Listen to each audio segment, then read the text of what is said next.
Testing. This is the witness mic. Testing. 1, 2, 3.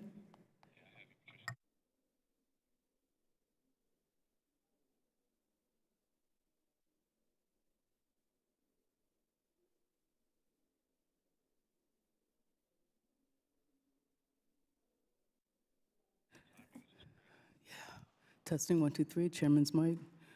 I think it's Connolly is going to be in.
Subcommittee will come to order.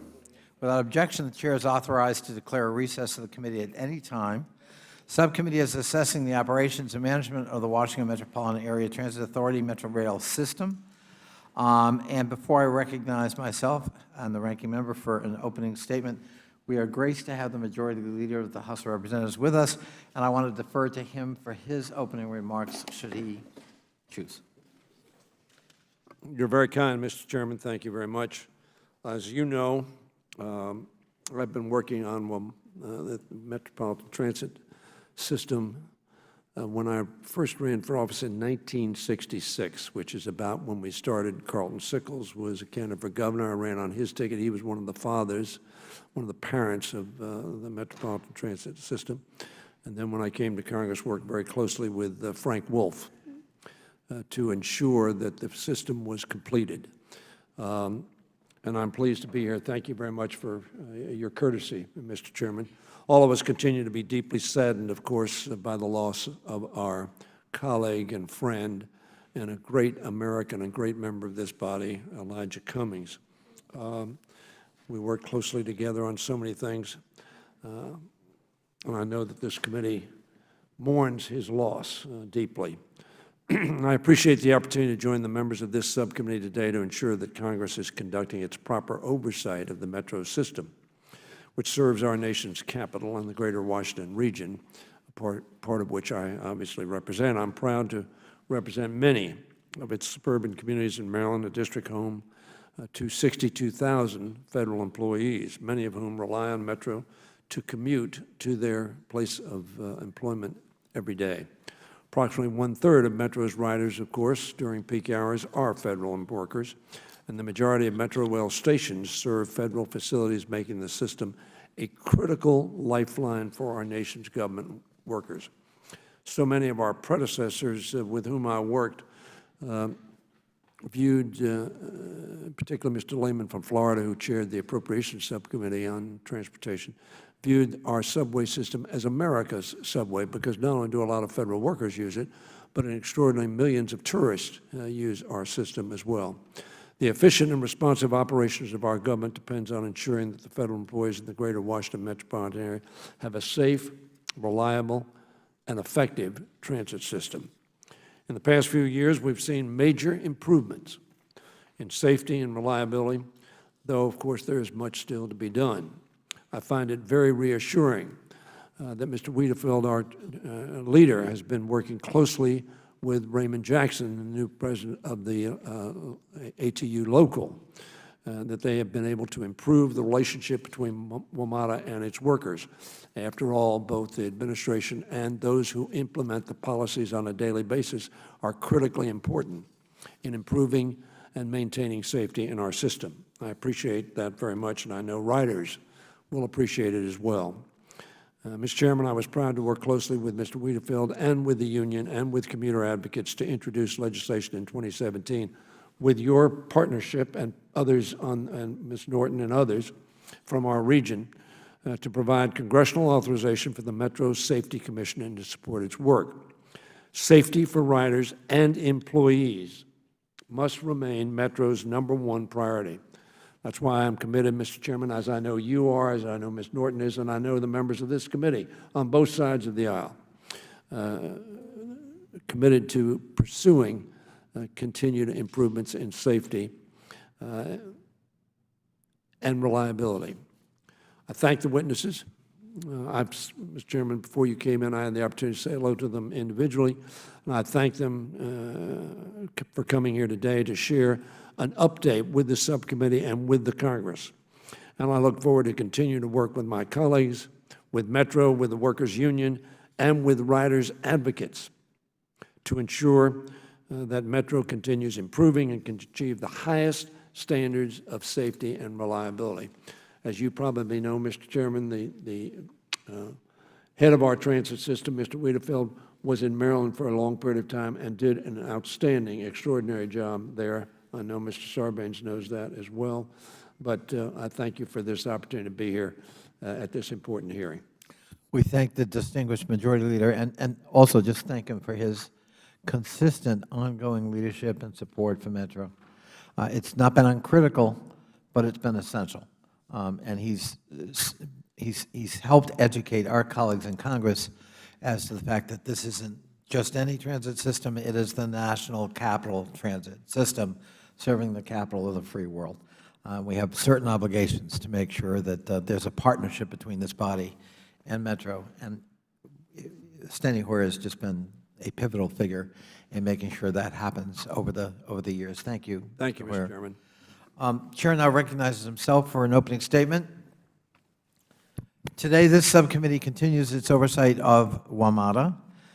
I say continues because this is an issue that Ranking Member Meadows championed when he was chairman of the subcommittee. Mr. Meadows convened hearings on WMATA in the wake of Carol Glover's tragic death in the L'Enfant Plaza tunnel fire, after the East Falls Church derailment, and amidst crises in system leadership, safety, and customer confidence. Mr. Meadows put the spotlight of this subcommittee on WMATA against a backdrop of seemingly daily track fires and when all the lights were blinking red. I want to thank Mr. Meadows and my colleagues on the other side of the aisle for their bipartisan concern and commitment to making it better. Together, we've been supportive of General Manager Paul Wiedefeld's reforms to the system, including his efforts to place a premium on safety and to combat a culture of mediocrity by holding bad actors accountable and demanding better service to customers. Mr. Wiedefeld implemented the Safe Track Blitz on safety improvements, led the effort to secure expanded maintenance hours, terminated track inspectors who falsified track inspection reports, and has increased annual capital investments. Some of these initiatives have not been popular, but these improvements coincide with increases in on-time performance, customer service ratings, and ridership, trends we must strive to continue. Despite improvements, areas of concern, including a recent train collision, remain. These lingering problems demand continued attention. The newly certified Washington Metro Rail Safety Commission was on the scene of a train collision near Farragut West earlier this month. Congress was instrumental in establishing this new safety oversight body, and I was glad to help in leading that effort with Majority Leader Hoyer and others. I believe Barbara Mikulski played a key role in that, the senator at the time from Maryland. And of course, the delegate, our colleague Eleanor Holmes Norton from Washington as well. WMATA is expected to take possession of the 23-mile Silver Line extension of Metro to Washington Dulles International Airport in late 2020. The OIG, the Office of Inspector General, however, released 2 management alerts raising concerns about construction deficiencies on the project and warning of the extraordinary cost, maintenance, and operational issues that would arise if those concerns were not properly addressed. We cannot allow shoddy construction work by cost-cutting contractors to saddle Metro and its ridership with long-term costly maintenance problems. I know we're eager to hear how that's being resolved. And that's not WMATA's problem yet, but it's a problem unaddressed we otherwise inherit. Finally, WMATA recently underwent immense upheaval on its governing board. Former board chairman Jack Evans violated the public trust as well as the WMATA Board Code of Ethics, and has become a walking billboard for the ethically challenged. Mr. Meadows and I, and Mr. Jordan, have acute concerns about the damage done by Mr. Evans and the board's mishandling of the ethics complaints. The opacity of the ethics committee process and Mr. Evans' actions to threaten and intimidate WMATA staff, including the general counsel who was investigating his ethical behavior, did not inspire public confidence in the board. We hope our witnesses can help the subcommittee and the public understand how new ethics reforms address these lapses so that they will not be allowed to recur. I believe the ranking member and I both appreciate how essential WMATA is to the operation of the federal government. In recognition of the special responsibility the federal government has to help America's subway, my Republican predecessor and former chairman of this committee, Tom Davis, led the effort to secure dedicated federal funding for WMATA. It was a Republican idea.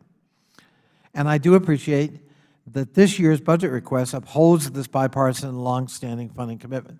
It is not often I find myself praising anything in the Trump budget, but in this one case, I do. They provided full funding for what we call PREA. The Passenger Rail Investment and Improvement Act of 2008 established the successful federal, state, and local partnership under which the federal government provides $150 million a year in capital funding, which is matched dollar for dollar by the 3 local compact members, Maryland, D.C., and Virginia. Without continued federal participation, however, this successful capital funding stream would unravel, leaving a massive shortfall in WMATA's budget and paralyzing this critical transit system. That's why I and other members of the D.C. area delegation, in fact, all of the other members of the D.C. delegation, introduced the Metro Accountability and Investment Act, or MAIA. The bill would authorize the $150 million in annual capital funding for 10 more years, contingent on the local jurisdictions bringing in matching dollars. But in addition to that capital funding, the federal government would, for the first time, provide $50 million a year for WMATA's annual operating costs, $10 million of which would be provided to the Office of Inspector General for its functions. This is important because the federal government, in one way, is a free rider. We do not subsidize the operations of Metro. The compact members do. And we're, in fact, the only compact member, the federal government, that does not pay a subsidy for operations. And this would begin a down payment on the federal government actually being a full partner at the table. The $200 million in annual capital and operating funding authorized by MAIA would be conditional upon reforms that strengthen WMATA oversight. For example, Metro would be required to provide the Inspector General with independent budget, procurement, and hiring authorities, make independent legal advice available to the OIG, and improve transparency of corrective actions. The OIG in any organization has to be pure as the driven snow, and the reforms outlined in MAIA would help ensure that the work of the IG is above reproach and independent of the transit system it oversees. It would also authorize a second tranche of dedicated federal capital funding subject to certain additional conditions, including safety and reliability certifications and improvements. Additionally, the bill would require local jurisdictions to keep their promises to escalate their contributions to WMATA capital costs. We should expect the federal government to take commensurate steps while WMATA continues to improve system performance. We cannot afford a death spiral of disinvestment and declining service for a transit system that gets our federal workforce to work every day and that serves the tens of millions of Americans and non-Americans who come to visit the nation's capital every year. We must use an incentive approach to invest in this essential transit system and hold the system accountable to providing safer and more reliable service. This subcommittee will continue to provide strict oversight of WMATA, and I want to thank again my ranking member, Mr. Meadows, and his stand-in, Mr. Grothman, for their support on a bipartisan basis. And with that, I recognize the ranking member for his opening statement. First of all, I'd like to thank you for holding the hearing. I know we're off to a little bit of a low start here, so I'm not going to go through my entire opening statement. I'll just say that one more time. I think this is maybe the first time this subcommittee has met since Congressman Cummings passed away. So I give my condolences to the Cummings family. And without objection, I'll submit the prepared opening statement to the record. I'm glad that we all agree that you shouldn't, and I think we look forward to talking about that we shouldn't be using our public position to personally enrich ourselves. We're going to talk about that a little bit more today, and look forward to hearing from the other witnesses. So with that, I yield back. I thank my friend from Wisconsin, and I thank him for his kind remarks about the loss of our dear friend. He was very much loved on both sides of the aisle. And I think I know that he would say the work doesn't stop and you need to continue. And maybe that's the best way we honor the memory of Elijah Cummings. I see that our colleague from the 10th Congressional District of Virginia, Ms. Wexton, has joined us. Thank you, Ms. Wexton. And without objection, the gentlelady is authorized to participate in today's hearing fully. Hearing none. Chair now calls on the distinguished Congresswoman from the District of Columbia, Ms. Norton, for 5 minutes for an opening statement. Thank you very much, Mr. Chairman, and I echo your remarks on Mr. Cummings, who I'm used to seeing sitting exactly where you are sitting today. You and I are in an unusual position because we are chairs of subcommittee which equally have jurisdiction over the Washington Metropolitan Transit System. I had been waiting to make sure that the appropriations came through. I'm pleased that the Senate and the House bills, as well as the President's budget, do have that appropriation, which I think speaks volumes to the importance of WMATA. You in your capacity as Chair of Government Operations, me in my capacity as Chair of the Subcommittee on Highways and Transit have a special obligation to Metro for the country, for this region, for our respective districts, all of which are particularly dependent on Metro. Mr. Chairman, I would like to emphasize, because I think it is too seldom done, recent, very encouraging developments at Metro. We have at Metro a declining ridership, and that is true of these transit systems across the country. But Metro is again attracting riders, and anybody who understands climate change or congestion in this region has got to applaud that. Metro has also implemented an extensive safety and maintenance work plan, for which we are very grateful, and now has a very impressive weekday on-time performance of 90%. It is in the interest of the federal government to do all we can to keep spurring these important developments. The Washington Metro Safety Commission was also certified this year, allowing the commission to take on direct oversight of safety at Metro in place of the federal government. All those improvements, it seems to me, deserve the applause of this committee. For the chairman's constituents and mine, of course, Metro ties together the entire neighborhoods. But equally important, Metro has created a really irreplaceable transit network on which the federal government depends every day, every bit as much as our constituents. You've heard the numbers, 1/3 of the peak commuters are federal employees. Of course, I say more the merrier to get traffic off the road. Over half of Metro stations serve federal facilities, and look how important they are. The Pentagon, the Smithsonian, which is, of course, part of the tourist mecca for the nation's capital and the region.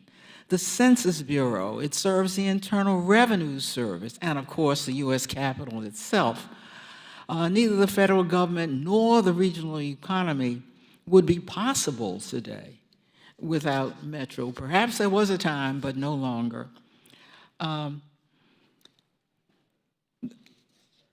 Congress does have a duty to examine Metro's operations to make sure that our dependency and the dependency of the region and the nation is well placed.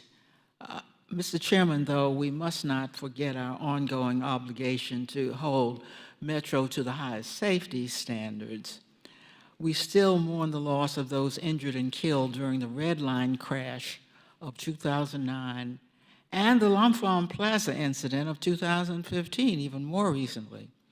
7 of the 9 who died in the Red Line crash were D.C. residents. Proper safety protocols and regular maintenance can help reduce the likelihood of such tragedies. In addition to considering operational safety, we must maintain vigilance And I would be remiss if I did not mention cybersecurity threats and the risk they pose to this system. I look forward to today's testimony and very much appreciate our witnesses for coming forward, and you, Mr. Chairman, for holding this hearing. I thank the distinguished Congresswoman from the District of Columbia, and we continue to hope D.C. voting rights and statehood move forward. Mr. Chairman. Just a paid advertisement there. Now let me introduce our panel. We have, of course, the General Manager and Chief Executive Officer of Metro, Paul Wiedefeld. Welcome, Mr. Wiedefeld. We have the new chair of the Metro Board, an old friend and colleague from the city of Alexandria, Paul Smedberg. And we have Jeffrey Sherrington, who is the Inspector General of the Washington Metropolitan Area Transit Authority. And finally, Dr. David Meyer, who is the Chief Executive Officer of the Washington Metro Rail Safety Commission, a very important commission. A number of us played a role in trying to get established and up and running. I would ask each of our witnesses to summarize their testimony. You've got 5 minutes, but you don't need to read to us. We can listen as fast as you can speak. Mr. Wiedefeld. Good afternoon, Chairs Connolly and Norton, members of the subcommittee, and members of the National Capital Area Regional Delegation. I'm Paul Wiedefeld, General Manager and CEO of the Washington Metropolitan Area Transit Authority, commonly referred to as Metro, and I thank you for the opportunity to testify today at this important oversight hearing of Metro. I also want to thank Chairs Connolly and Norton and the members from the National Capital Region Delegation for their leadership in supporting dedicated federal funding to Metro. As you know, as has been stated, the Metro plays a critical role in the capital region, transporting roughly 1 million passengers a day. And as was mentioned, a third of those being federal employees. Also important to note that if there were an emergency and we need to evacuate the district, obviously the Metro would play a large part in that as well. Since the last report to the committee, Metro is safer, it's more reliable, and our financial house is in order. In terms of Metro, the safety of Metro, since fiscal year 17, track infrastructure incidents such as speed restrictions or derailments are down 87%. Track electrical fires, arc and insulators, cable fires are down 35%. And passenger offloads, one of the most frustrating things for our customers, are down 50%. And this summer, we successfully rebuilt crumbling and unsafe platforms at 6 stations south of Ronald Reagan National Airport, most complex project we've done since the construction of the system. In terms of service reliability of the Metro Rail is driven by 3 factors. It's driven by the power and signaling system, meaning third rail, cabling, and switches, and our track infrastructure, ties and running rail, and the rail cars themselves. We've implemented the agency's first ever preventive maintenance program to achieve and maintain a state of good repair, focusing on the power and track infrastructure. With regards to rail cars, more than half of our fleet is now comprised of the 7000 series cars that are 5 times more reliable than the older cars.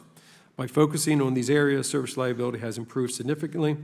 In 2019, Metro Rail's on-time performance has reached its highest level in 7 years.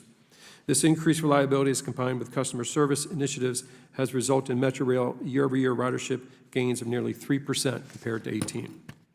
In terms of fiscal management, let me first give the committee some context on the size of the financial commitment to Metro's system and how it is funded. Our current operating budget is just under $2 billion, funded entirely by the combination of local and state funds from the District of Columbia, Maryland, and Virginia. There are no federal funds supporting the operating budget. The operating budget is managed very tightly, as we are required to manage the budget to no more than a 3% growth in the operating subsidy from funding partners at the state and local level. This has resulted in management-related reductions totaling $186 million over the last 3 years, and is a constant focus on reducing costs and seeking means to increase revenues. Metro's capital budget for fiscal year 20 is just over $1.7 billion, with federal funds accounting for roughly 29% of the budget at $500 million. This federal funding comes from 2 sources. Approximately $350 million comes from federal formula funds and grants, and $150 million comes from the PREA funding, as the chairman mentioned.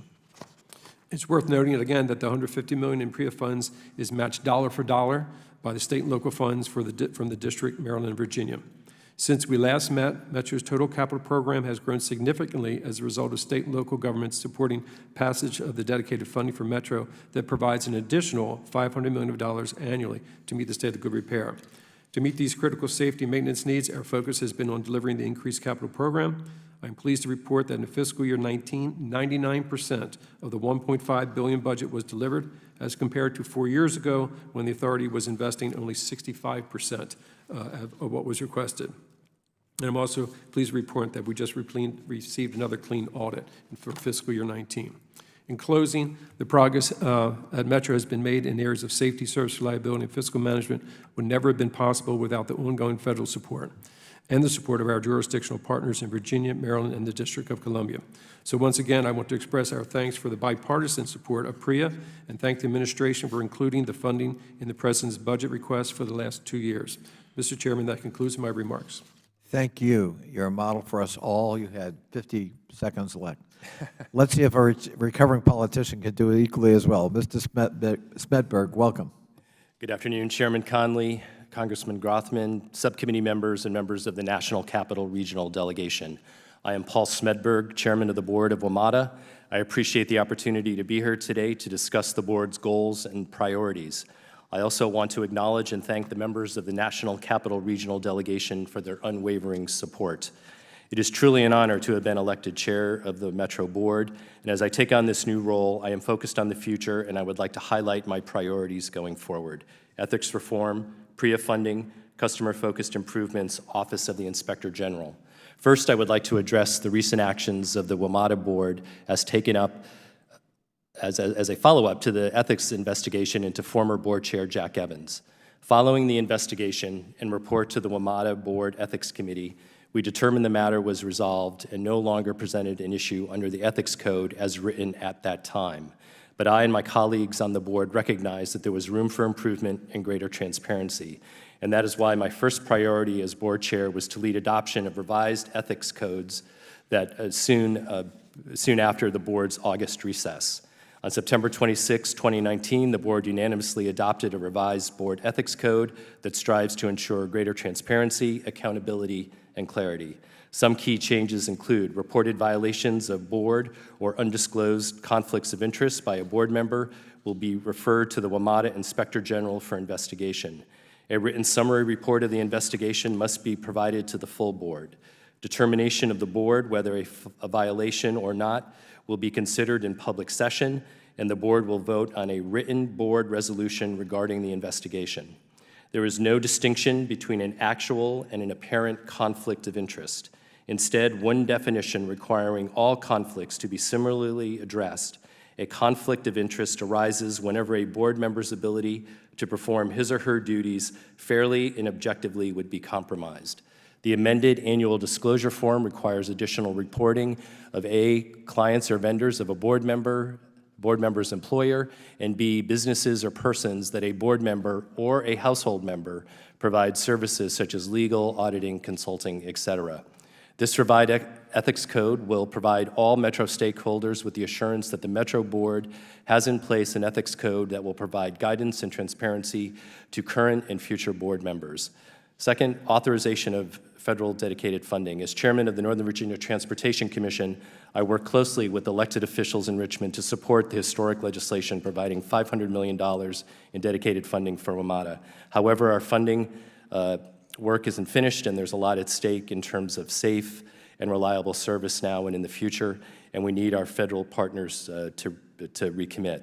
As you know, the federal government depends on WMATA to get federal employees to work and to provide access to federal agencies and to support the federal government in times of an emergency. Customer-focused improvements. We will soon begin Metro's FY 2021 budget process, which will focus on continuing the work to make strategic investments in our capital program and support improved capital planning. Our policy decisions will focus on continuing the service reliability turnaround we are experiencing and responsiveness to customers. The board will consider fair policy that addresses the needs of the agency and maintains affordable fares. Last, Office of the Inspector General. In 2006, the Washington Metropolitan Area Transit Authority Board of Directors established by resolution the Office of Inspector General. This independent office reports to the board and replaced the Board of Audits and Inspections that reported to the General Manager.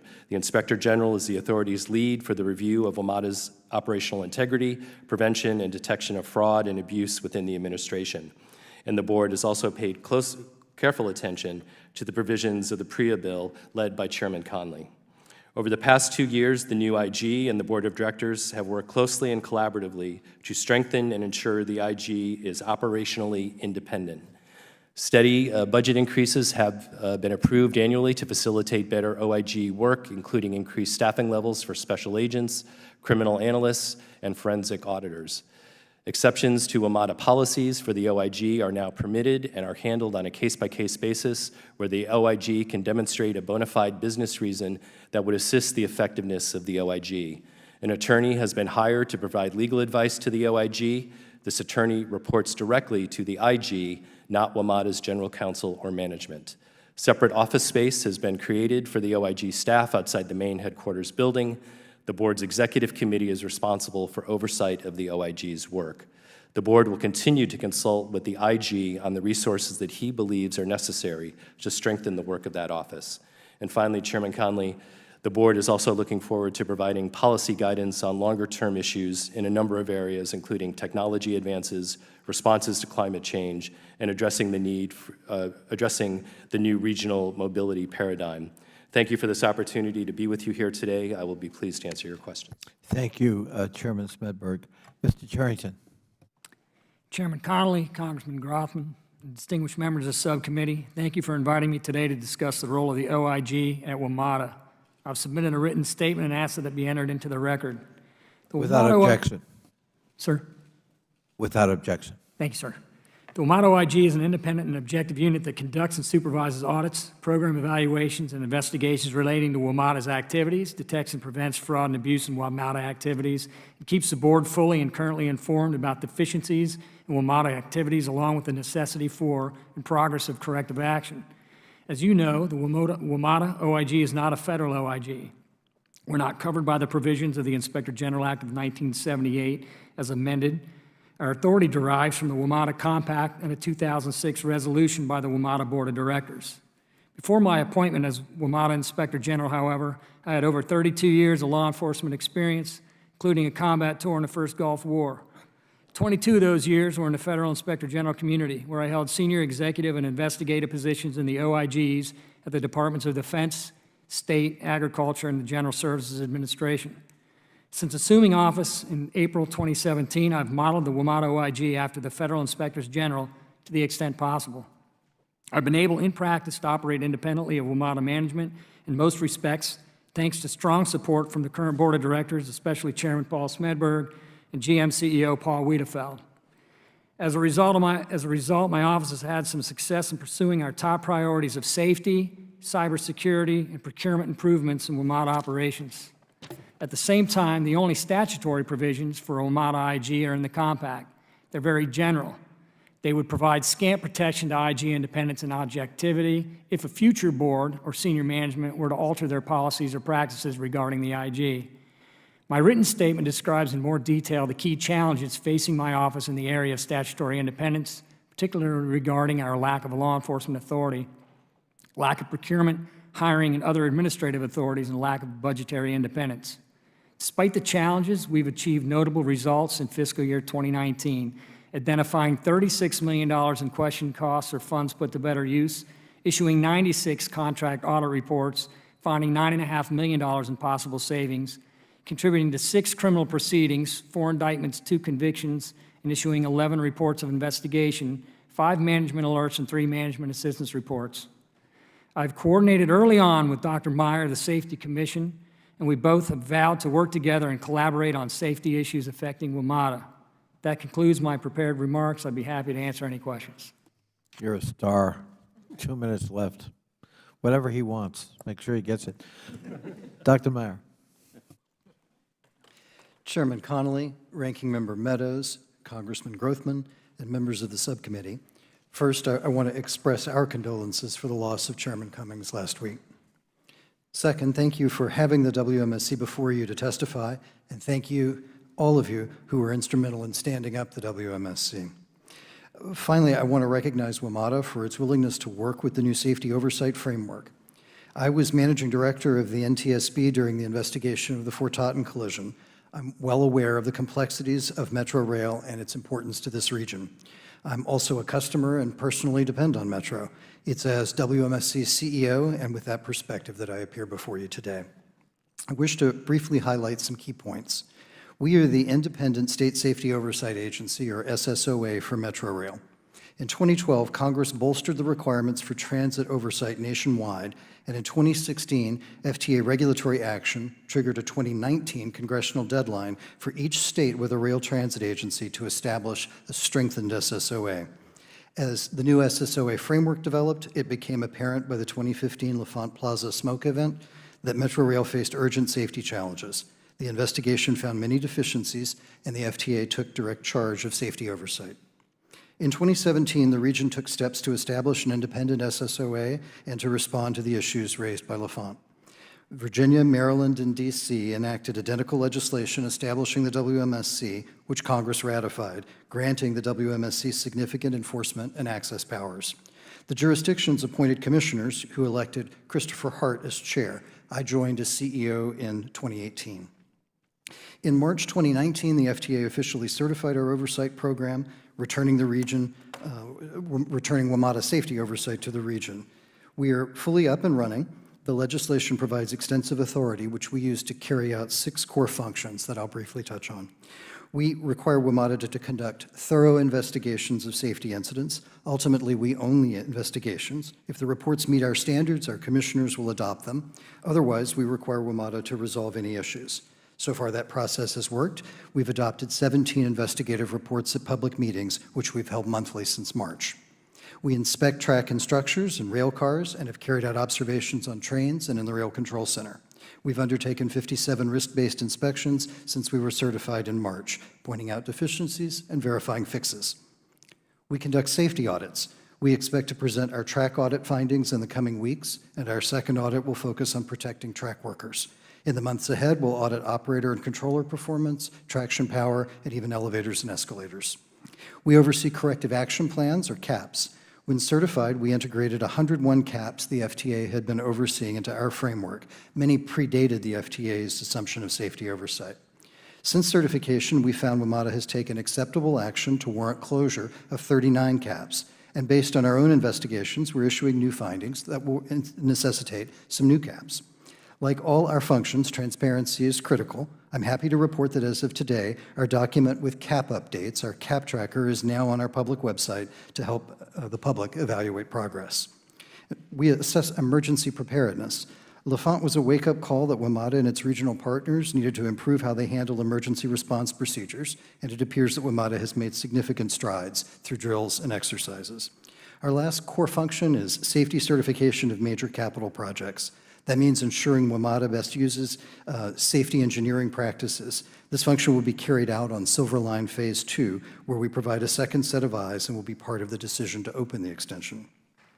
In carrying out other key tasks, we built a tremendous relationship with WMATA's Inspector General and have worked with his office on several matters. I'll close with a mention of a collision that occurred on October 7th at 12:54 a.m. 2 eastbound trains that were not carrying passengers collided between Foggy Bottom and Farragut West. This incident highlights how we participated in investigations, our oversight of CAPs, and our commitment to transparency. Of course, the investigation is ongoing.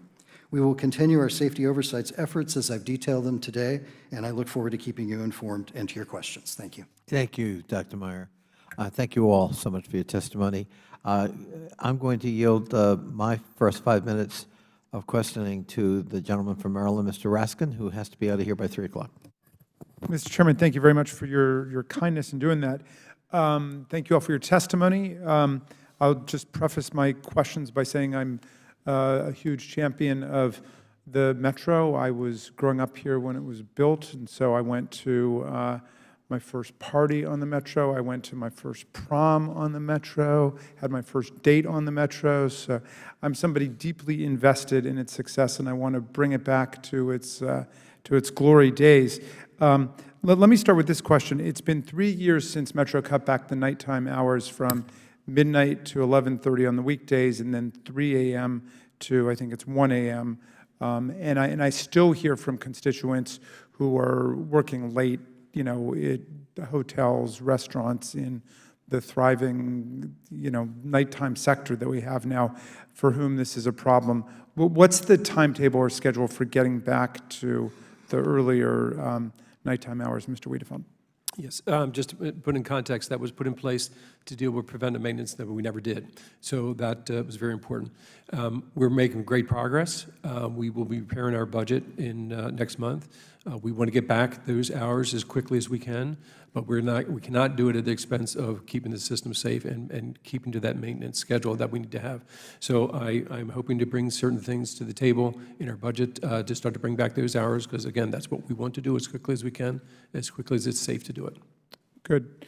Mr. Chairman, you'll recall that there was an effort at the hearing that Congresswoman Norton chaired for us on DC statehood to essentially justify the disenfranchisement and non-representation of people in Washington by virtue of alleged ethics violations at WMATA and potential political corruption by a DC councilman. And to my mind, this transparently political argument depends on theories of guilt by association and collective guilt and mass punishment that are totally antithetical to our notions of individual responsibility and also democratic representation in government. Having said that, we have a responsibility to conduct oversight over WMATA, and the chair, Mr. Evans, resigned from the board after the Board Ethics Committee found that he had knowingly violated the WMATA Code of Ethics.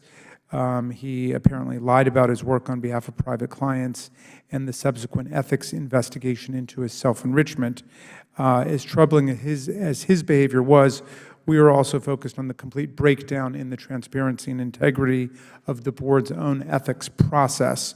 So what I'd like to understand today is what happened and how that process became so dysfunctional, and how the reforms recently adopted will prevent similar problems from happening again. Mr. Smedberg, I'm going to run through some of the lapses in the ethics process as I understand them, and then ask you to explain to the committee how the new reforms address them.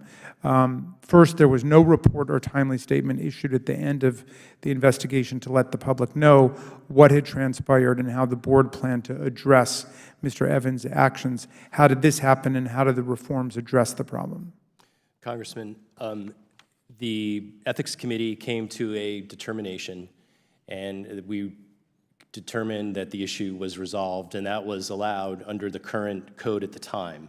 But myself and other members of the committee realized that that was not probably good for the organization and the board moving forward. And not good for the public. And the public, that we needed reform and we needed greater transparency.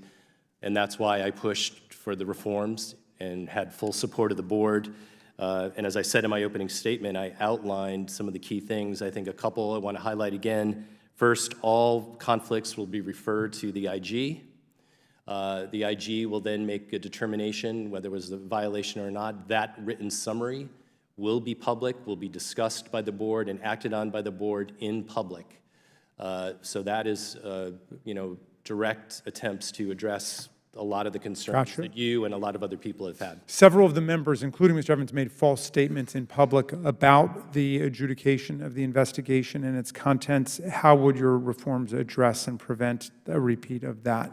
Again, I think having the IG report out, bring the report to the board in public, and having the board discuss whether there was a violation or not in that written summary in public, I think will help address. Okay, and finally, I can get one more in here. The subject of the investigation apparently threatened and intimidated staff to influence the outcome of the Ethics Committee process. How would the reforms address something like this from happening? Well, I think they're again, sending things to the IG for independent review outside of a committee process where staff was involved. And helping organize things, I think, is going to go a long way. And again, reporting out to the board in public with a written summary, I think, and that's our attempt to address that issue. I appreciate that. My time is up. Thank you, Mr. Chairman. Thank you. I thank the gentleman. Mr. Grothman. Yeah, I just have a few questions here. First of all, when you look at the statement, in the last last 2 years, and this is for Mr. Wiedefeld, in the last 2 years, pension contributions have gone up 21%. I'd like to ask why the big increase, and what type of pension plan are we giving the employees? The pension system that we have sort of two parts of it. One is for represented employees, meaning they are unionized, and non-represented employees. So the represented employees are through a CBA, a collective bargaining agreement. That's how that's been established over decades. We negotiate that every so often. There are certain things that we try to get as part of that process, and there are certain things that the represented. Right. We only got 5 minutes. What is the plan? What are the benefits? When's the expected retirement? The retirement is, they basically get a portion, like most pension plans. It's based on how many years you work there, a portion of your salary. It's multiplied out. It does allow, for instance, that you can apply overtime towards that number. That's part of the contract. It requires the employee to contribute roughly 3%. That's part of the contract. So those are some of the. Yeah, what's the benefit? What is the benefit? It's a salary, in effect, a salary going forward, based on, again, there's multiple. Yeah, I know. Excuse me, in other words, it's a We get a defined benefit here. defined benefit. Compute it. Tell us what it is. When is the expected retirement? What is the average payout for somebody? You know, it shouldn't be that difficult. If I make $60,000 a year for 30 years there, what's my benefit? Right. It would be about, that would be around 40,000, I believe, but I will get back to you with the exact number on that. And how many years do you have to work to get a full benefit? It varies. It depends. I can get you all the details of the pension plan. I don't have all the details at the top of my head. Okay, well, why the 21% increase? What's the deal here? Why do we have a 21% increase in 2 years? I'm not sure what that's referring to. It says pension contributions have risen over $32 million, a 21% increase since fiscal year 2017. That would be in 2 years, a 21% increase in pension contributions. Is that accurate or not? Again, I'm not sure what you're referring to. I'd have to follow up on that. Well, somebody wrote it here. Okay. Recently, D.C. just decriminalized what I think they refer to as fare evasion, which I take it to mean jumping these things. And I ride the Metro, but at least somebody puts down here it costs us $36 million a year. Do you think that's true? Our estimates are in that range, yes. Okay. Could you comment on giving up $36 million? And I always love riding the Metro. It's a blast. But I know some people don't like to ride, or they say you're riding the Metro.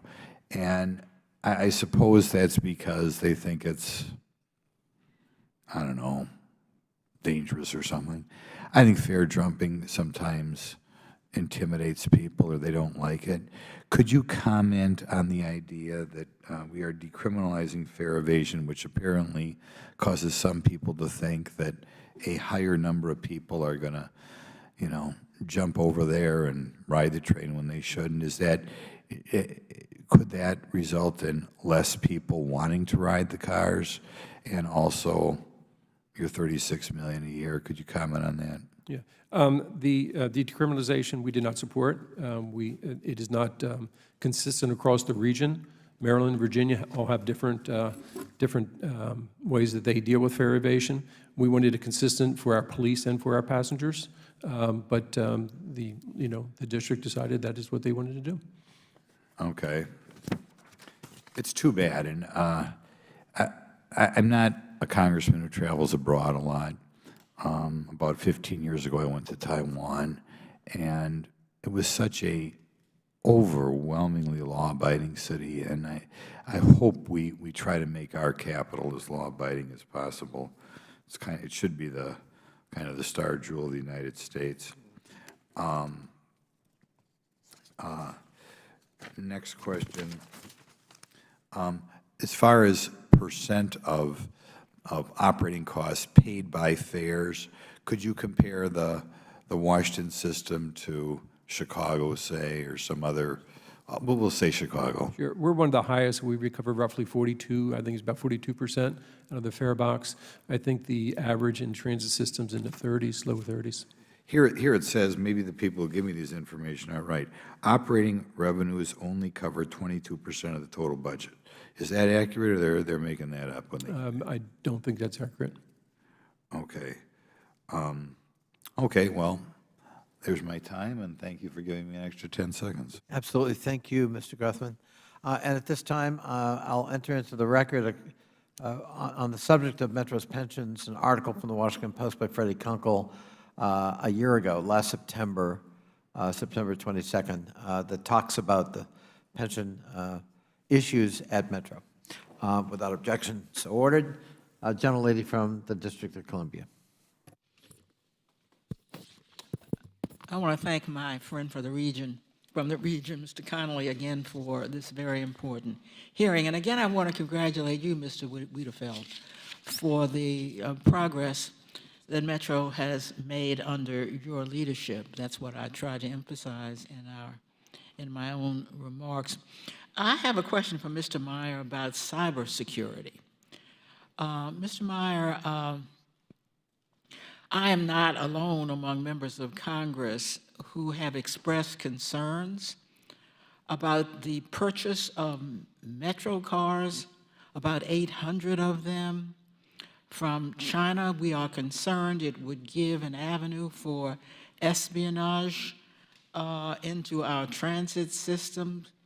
And many of our security experts, of course, come to work every day to the Capitol on that transit system. So, perhaps Mr. Sherrington is who I should ask this question of. Does the purchase of Chinese rail cars pose a security concern to you or to anyone you know of? Ms. Norton, it does pose a concern. I can't tell Metro what to buy and where to buy it, but I've raised the red flag on particularly buying these cars from China. That's the company that sells them undercuts all of the competitors in the United States and around the world. I believe they do that for a reason. We issued a management alert regarding this.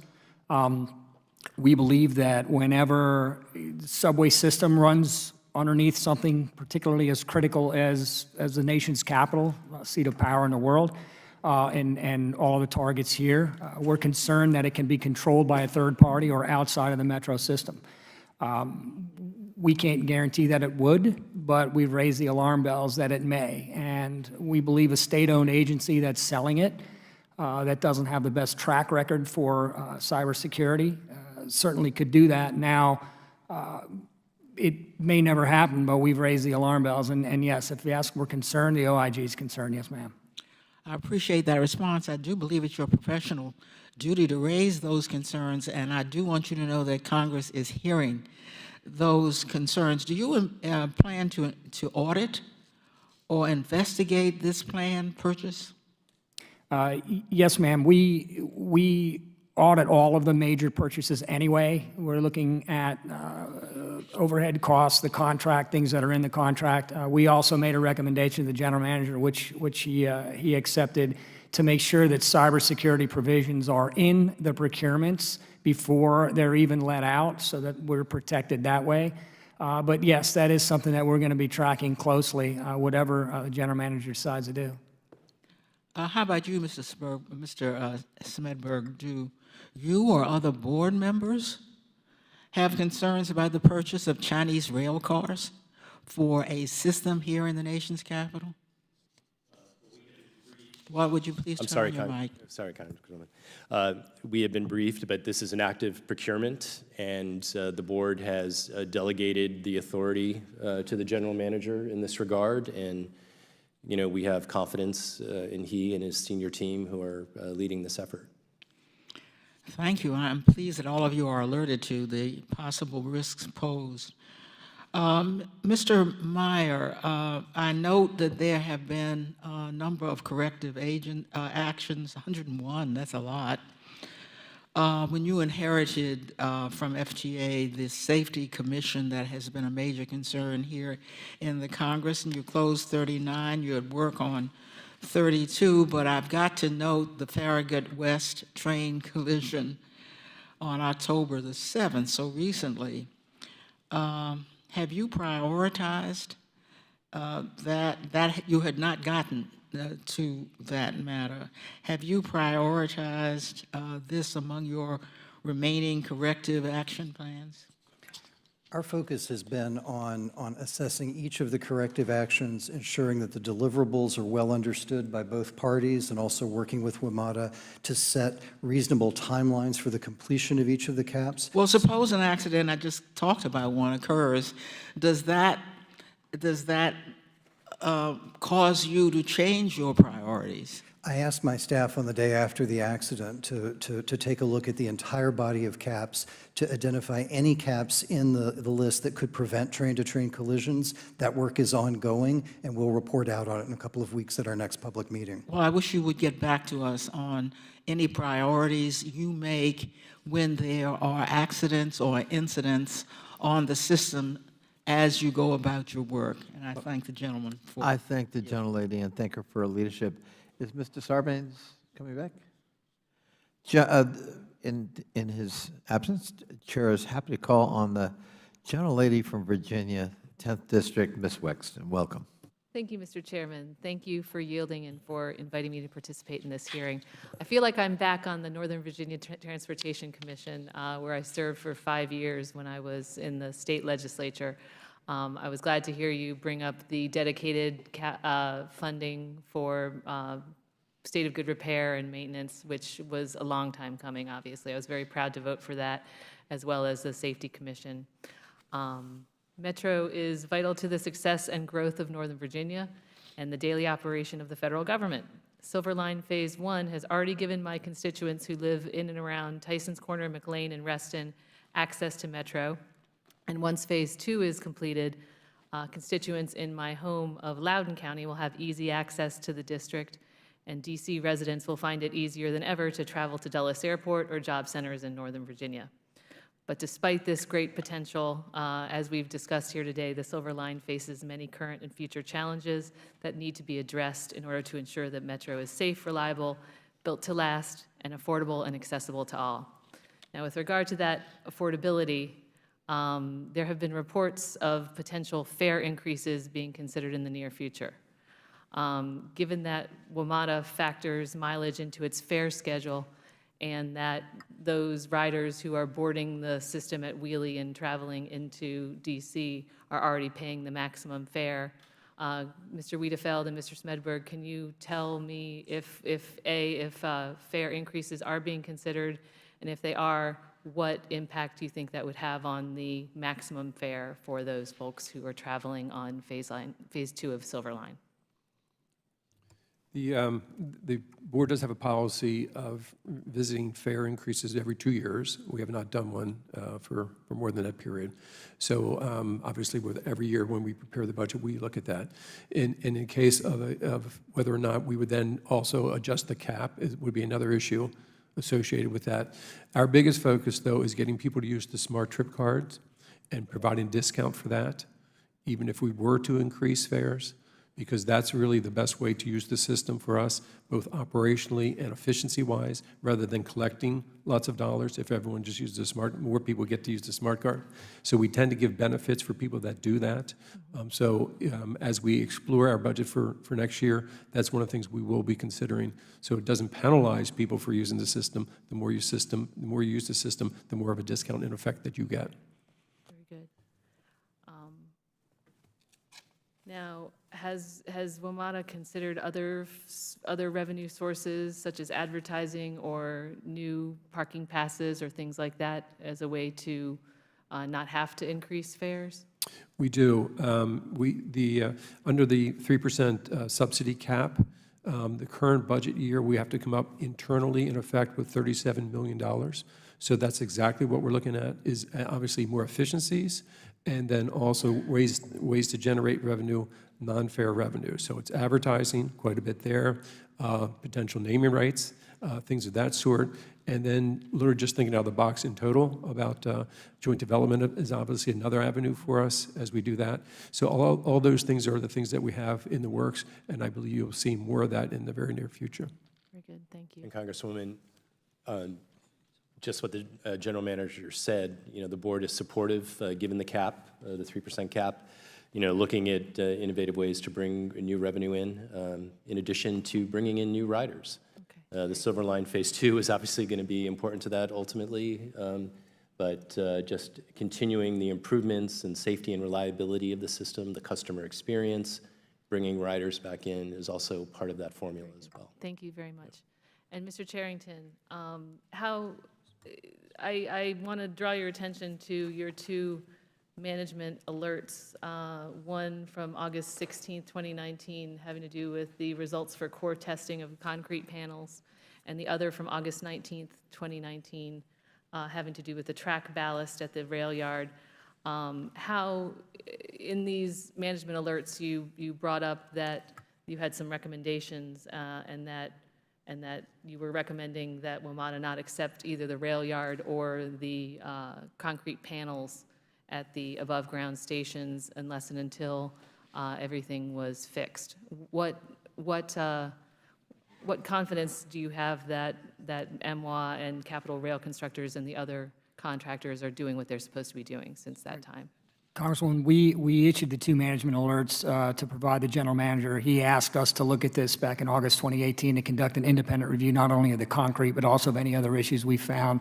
Those were two that we found. We immediately notified the general manager. Our experts' report should be out within a couple of months with the final recommendations on what we should or shouldn't do. That means if this spray actually penetrated the concrete and if it can hold, and all subsequent spraying of that, maintenance over the years, how that's going to take place, how much it's going to cost, and also if the ballast can be reconditioned and if it's then safe to utilize. So we hope to have our final report out with the recommendations, like I said, within hopefully less than 2 months, depending on any unforeseen events. Well, thank you. I just would caution WMATA against accepting the project without assurances that it really is built to last, because even if we take some money in now and put it in an escrow account, there's no guarantee that the subcontractors and contractors will be around when we need to take advantage of that. And we understand completely. Thank you, ma'am. Thank you. Chair heartily agrees with the gentlelady. We can't allow that. Thank you. Thank you for bringing that up. Gentleman from Maryland, Mr. Sarbanes. Yeah, thank you, Mr. Chairman. I want to thank all of you for coming today and giving us this update on the progress that WMATA is making. I think in many respects, at a time when we're seeing these nationwide decreases in the use of public transit, you all have managed to flip the script. And I know in some ways that's just about getting back to an earlier baseline. But to be able to do that in the face of these trends, I think is very commendable. Mr. Wiedefeld, you had said that for the first 8 months of 2019, Metro Rail provided 2 million more trips compared to the same period last year. This in spite of the fact that we had a shutdown of the federal government and we had a summer shutdown of service south of Reagan National Airport. So that's a very commendable achievement. One of the phrases actually that Elijah Cummings used all the time was that we should be effective and efficient. Everybody up here knows that that was his favorite phrase. And probably in the context of this hearing and some of the testimony we've gotten, he'd say, and ethical, effective, efficient, and ethical. And I think that WMATA is leaning into all of those attributes as an organization right now. But Mr. Wiedefeld, speak to both my sense, and maybe you can just expand on this, is that the increased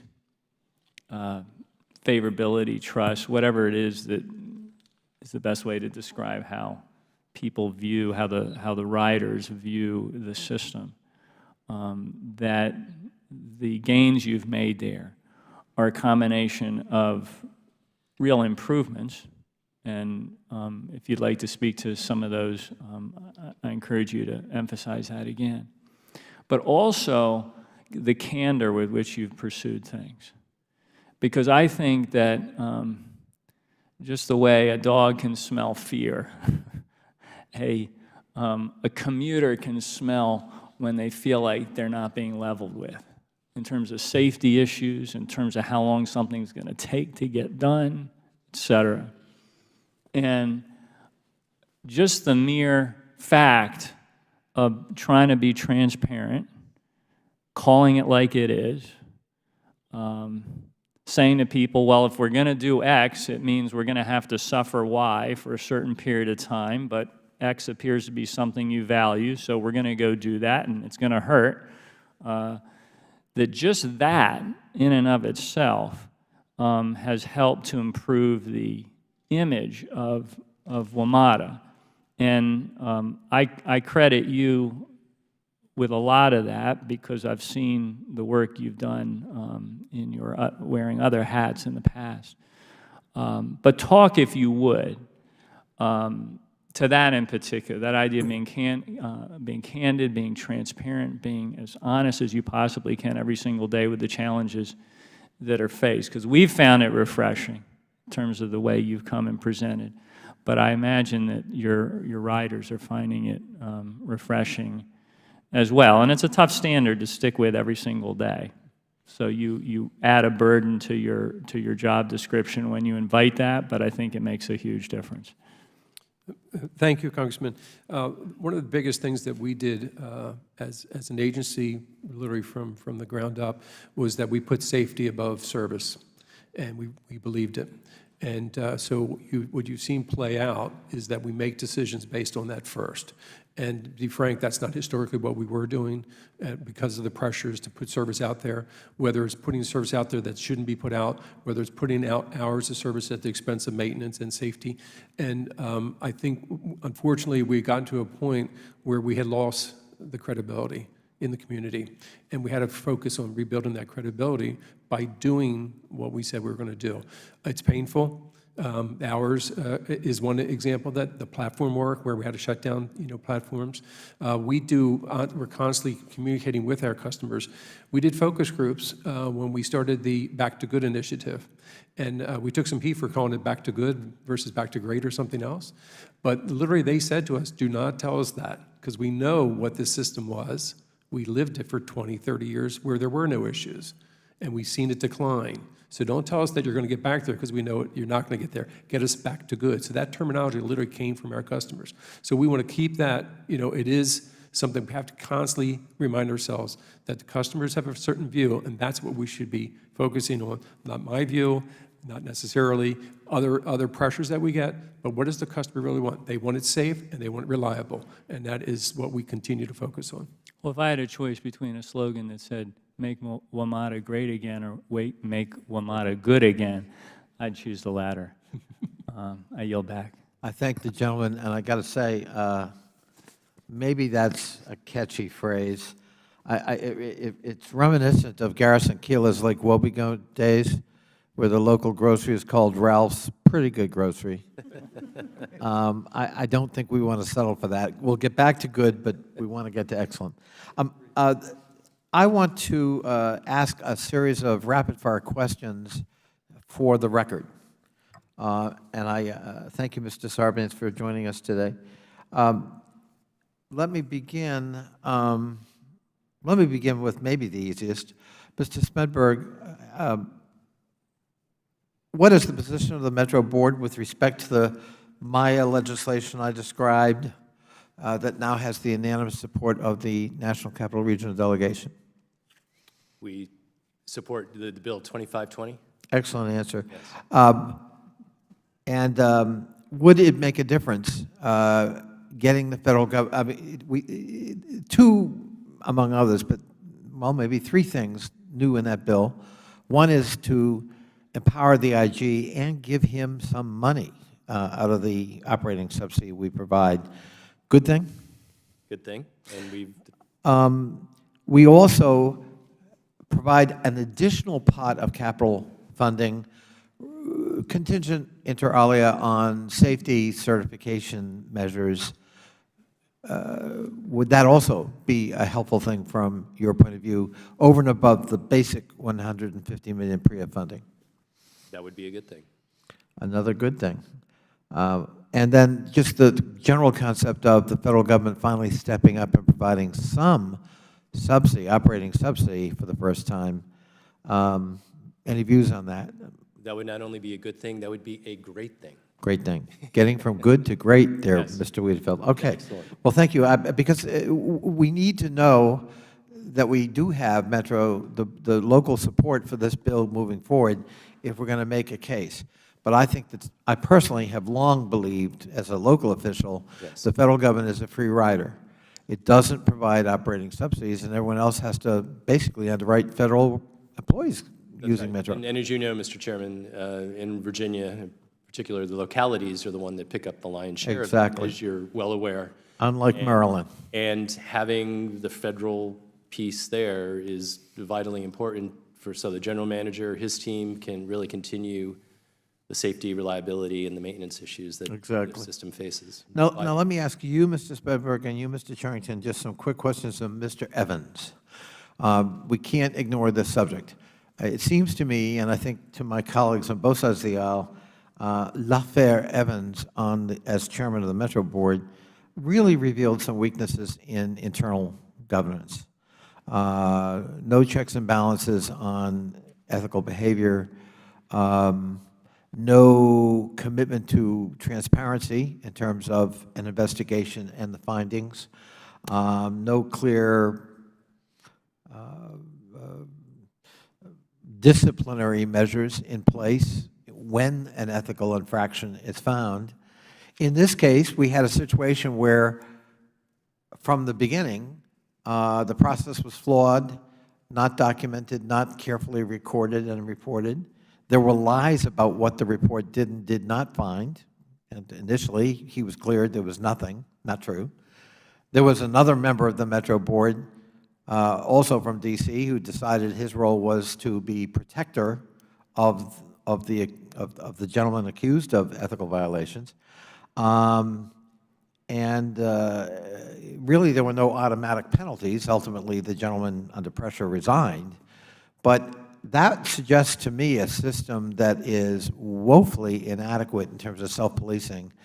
And what goes wrong with that is loss of confidence. We don't need that right now, especially up here, where Ms. Norton and I and Ms. Wexton and others are trying to build support among our colleagues for why this Metro system is different. It needs the full support of the federal government. That incident didn't help anything. And it's more than tell me it's gotten better. Specifically, is my delineation of what happened a fair account, Mr. Charrington? And are you, as the IG, confident that measures are now in place that couldn't happen again? Yes, Mr. Chairman, and yes, we're confident. Very good. Thank you very much. No. Do you want to expand? Sir? Do you want to expand on, well, like what? Why should we be confident? Because we believe the OIG can objectively and independently conduct any ethical investigations of Mr. Evans or any in the future, and we can also trace back and look at any policies from the past or in the future. But that's your office. What about wasn't there like an ethics committee, Mr. Spedberg, Yes. of the board? Yes, Mr. And it completely fell down on the job, didn't it?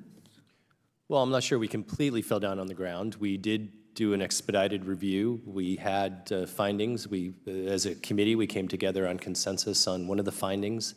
But we did realize that, as you've highlighted in some of your comments there, that there were deficiencies in the process, and we admit that and accept that. And the effort over the summer, working with the General Counsel and others, we reviewed what other systems do in the ethics area, and we looked for best practices. And the reforms that we put together and brought forward to the board and that were ultimately approved, we think are going to set a very high standard for us in terms of accountability, transparency. In addition to what's outlined, the ethics forms that we fill out annually have been changed, are more specific in nature. Getting rid of any definition of actual versus apparent conflict, erasing that, including household members, the definition of household. Let me ask you, Mr. Smedberg, is there a provision now so that if there are serious charges like that against a member of the board, that member of the board, without prejudice, steps aside pending adjudication of those charges? Yeah, there would be that person would step aside if he or she were. Which is not what happened in the Evans case, correct? Correct. All right. So is that new? That provision new? Well, there would be, that was already in the code. There was no real specific as to what happens in that regard. We would certainly be open to, we assume they're going to step aside during any ethics investigation. The current code does not prevent them from participating in other board-related matters, but as it relates to the specific ethics review or violation or potential violation, that person would step aside or would recuse themselves. I guess I want to be reassured that, God forbid, but if it be the chairman of the board, for the sake of the organization, that chairman steps aside pending adjudication of the issues. Yeah, I mean, we would be open to, exploring that option in a broader context, not just the review of the ethics committee. I highly commend it to you because yours is not just one audience. Right. And it just is essential that the person we're dealing with, be above reproach. Understand. And let me ask you, Mr. Charrington, while we're talking about this, you've been the IG since 2017. Yes, sir. Have you seen improvements in WMATA with respect to your office and how you interact with management and the board in that time period? Well, I've always had good interaction with the board and with Mr. Wiedefeld. So as far as personalities and getting along, that's never been a problem. So to say that improved, I would say it still remains very good. As far as practices, procedures, policies of things that we've audited or investigations we've had that we've followed up on, to my understanding, the last 2.5 years, Metro Management has accepted all of the recommendations that we've made. There's been a lot of policy changes based on that. There's been a lot of positive change. So short answer, yes, Mr. Chairman. Okay. And you feel you have adequate resources with which to conduct your work? Yes, sir. We do now because of the relationship we have, but that needs to be institutionalized in federal law or otherwise. It needs to be sound in federal law so that my successors and so the future, so if there's a change of board management, change of Metro management, they can't make policy changes. Well, as you know, in the Maya bill that the regional delegation unanimously supports, we have designated $10 million of the $50 million operating subsidy for your office to address the very point you make. Yes, sir, and we appreciate the support. Okay. Mr. Meyer, final line of questioning on safety for the record again. First of all, do you agree that if people are discovered to have falsified safety records whose job it is to inspect safety, that they are disqualified from employment at Metro, or ought to be? I don't want to give a weaselly answer because obviously Metro's got to be responsible for its own HR responsibilities. If employees are properly trained and they know how to do the job and they're willfully disregarding it, then there has to be accountability.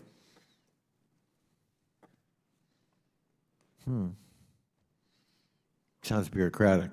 I mean, accountability, like what?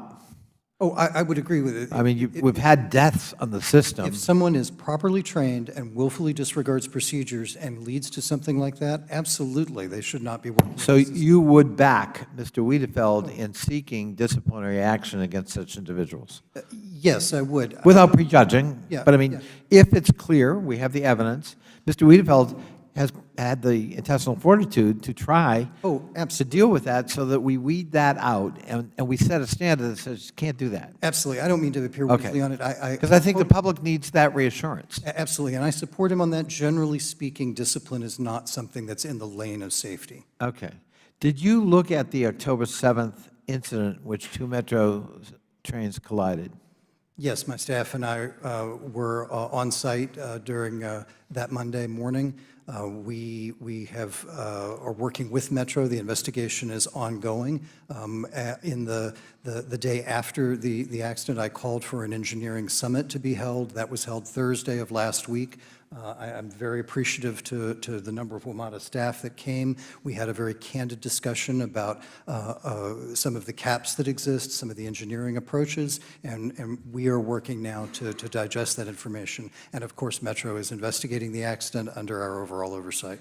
There were printed reports that the cause of the accident was human, that it wasn't due to some electrical failure or signal failure. It actually was a human failure. Can you confirm that? Well, human factors are a factor in most every accident at some level. The trains in the Metro system are currently in manual operation, so if a train is going to move, it must be under the operator's command. So I don't want to get into trying to blame a particular operator or a particular action, because I'm interested in systemic fixes and systemic solutions. But yes, human factors are very active in the investigation.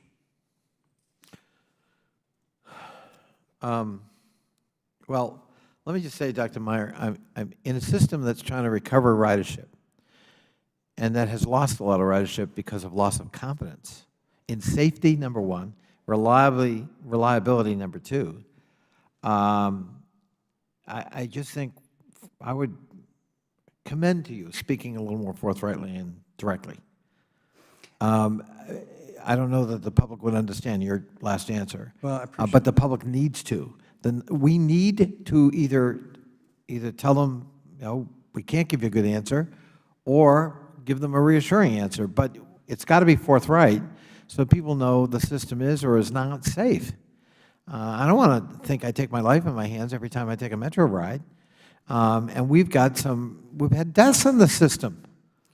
Absolutely. This is not a theoretical question. We share your value of transparency. We will be transparent. Well, I would urge you to speak transparently.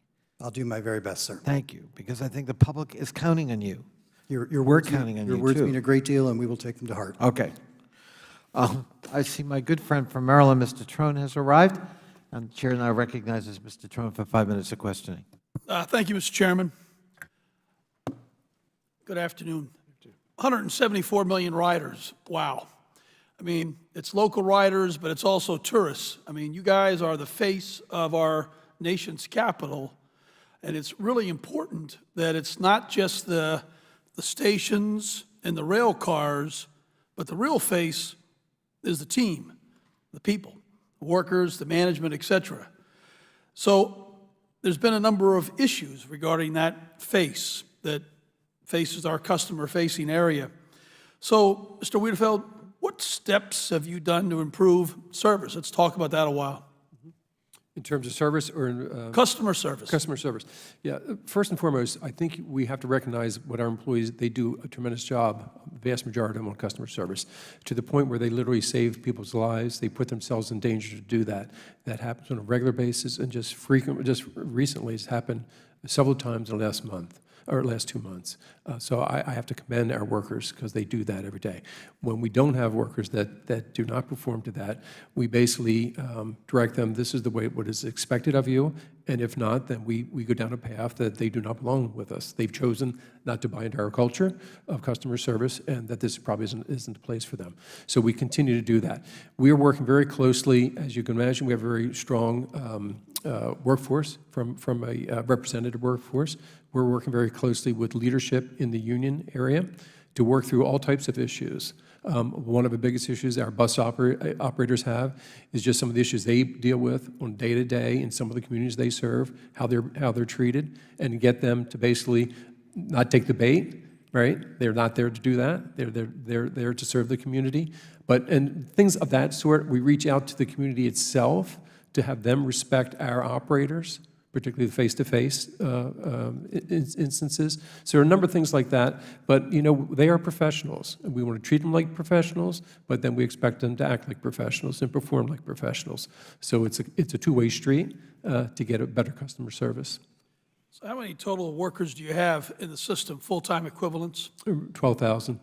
And in the last 12 months, how many of those were terminated for customer service issues?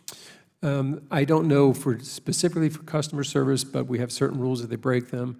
It averages around 3% in that range, if I recall. 3% for termination For termination on a just sort of an ongoing basis for things that occur.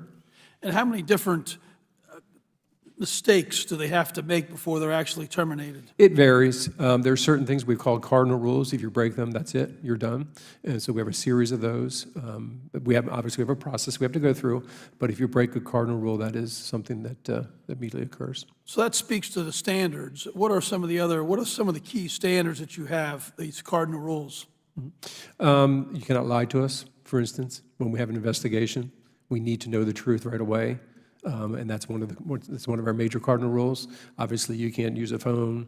You can't obviously come in. You can't do certain things. Obviously, with alcohol, all those types of things are immediate things. There's certain things that you just cannot do that if they're primarily safety related. Anything that puts yourself and/or other employees or customers at danger is immediate. But is there anything that's purely service related? How we talk and face our customer and deal with our customer not an with immediate respect and dignity? Not an immediate firing for something like that, but basically you do, in effect, collect points for something like that, and that would be something we would deal with as well. Okay. GAO reported in September of 18 that WMATA implemented 2 employee performance management systems, but that these systems lack key elements of effectively designed systems, and that WMATA has failed to implement comprehensive policies and procedures for its performance management system. And the example was that GOA reviewed 50 performance evaluations, 20%. That's a pretty big number. 20% included scoring errors where the rating was completely inconsistent with the supporting review. GAO reported 3 recommendations, and all of them are still open. Where are we at there? We've automated that entire process. We've basically put in that any salary increase that someone would be eligible for is dependent upon you basically submitting that performance plan, that basically it's monitored on a regular basis throughout the year, and then that becomes, basically the benchmark upon any salary adjustment that you might have. So it was both automated and made real in terms of salary adjustments. What I worry about is that ensuring that the performance management actually is not just simply a check-the-box type thing, right, and that the Metro Rail employees get legitimate reviews and document success and deficiencies. And, I come out of the business world, and I have like 7,000 team members in my company. And what's the most important day for any team member is the day of your annual review. Right. And should be celebrated to talk about the things that are excellent that you've done and lots of attaboys, but we also have to be just honest, not critical, but honest about where we could do better. But a check the box destroys the entire system. Then there's no possibility for the organization to rise in customer service. I agree, and that is why we changed the things that we put in place. One of the things we've done is, historically, in a lot of government jobs, everyone gets the same sort of raise. The reality is, we changed that. Basically, we give each manager a pool of dollars, and basically that pool then is, so if you have someone's here, here, and here, you have to choose. So if someone needs work, they need to get to work. Their salary is going to reflect that, their adjustment. If someone's in the middle, that's fine. But to get at a higher end, you have to show that. So again, it's just not a blanket, everyone gets 2% or something like that. We've changed that way of thinking. Again, to drive home, what is it that your goals are for the year, and are you achieving them? And that's going to drive what you get in terms of a salary adjustment. So what's the average salary adjustment percentage-wise with that system? It's about You may answer the question, but the gentleman's time has expired. about 2.5% in that range. Thank you. Would the gentleman yield for a question? Yeah. You come from a business background. Yes, sir. How important is customer service to the success of the enterprise? It's everything. I mean, we measure our customer service in my company. We have 200 and some stores. We literally measure it every single month. And that helps drive the team members' bonus system. So the store management team, it's not just EBITDA, but it's how we take care of the customer, because that's how we live and die. You know, price, anybody can compete on price, you can compete on selection, but it's customer service the key. And in retail business, my understanding is something like this, that the average happy customer tells 6 people about that experience, positive experience. But the average unhappy customer tells like 20. They tell everybody, that's Yeah. for sure. And so obviously the name of the game is to have a lot more happy customers because it's harder to build up that goodwill. And the more you have unhappy customers, the more by word of mouth, the enterprise suffers. People don't want to use it in Yeah, this, we or use buy the something, product. we use something called an NPS, a Net Promoter Score, and it's how much your customers are willing to promote your business. So we'll rank ourselves with, you know, Trader Joe's, and Walmart will be at the bottom, and someone like Trader Joe will be at the top. So I couldn't agree more with my friend, and I know Mr. Wiedefeld knows I've talked about it, and I've talked about what had crept up as becoming a culture of mediocrity and, with respect to customer service, sometimes indifference. Yeah. And not everybody. Some people are very dedicated to their mission. They wake up every morning and whistle while they work. But not enough of them. And I think it has a lot to do with the enterprise. We're dealing with fundamentals like safety, but if you want to bring back ridership and rebuild confidence, I got to know that I'm dealing with a friendly workforce that cares about me as a passenger, and by the way, is trained in safety procedures so that when something goes wrong, the conductor or somebody on that train knows what to do besides telling people, I don't know what to do. And all too often in safety incidents, frankly, the feedback we get from citizens or riders is that some of the Metro personnel were of no help at all. And we can't have that either. They've got to see themselves as a resource in the event of something emergent. So I thank my friend for bringing it up, because I think we have got to focus on that as something that's key to revitalizing and optimizing the comeback we are seeing.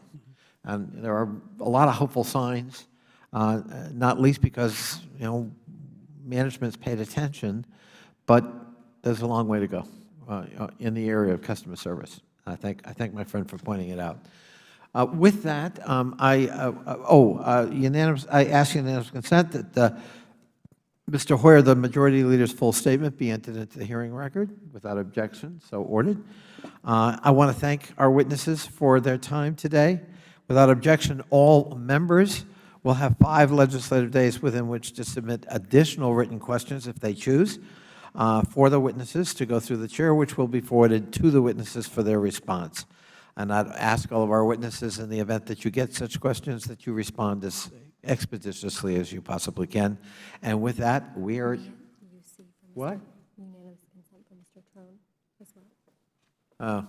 Without objection, Mr. Trone has been recognized to participate in this hearing after the fact. So ordered. We are adjourned. Thank you. Be helpful to bring that to my attention before Mr. Trone starts going.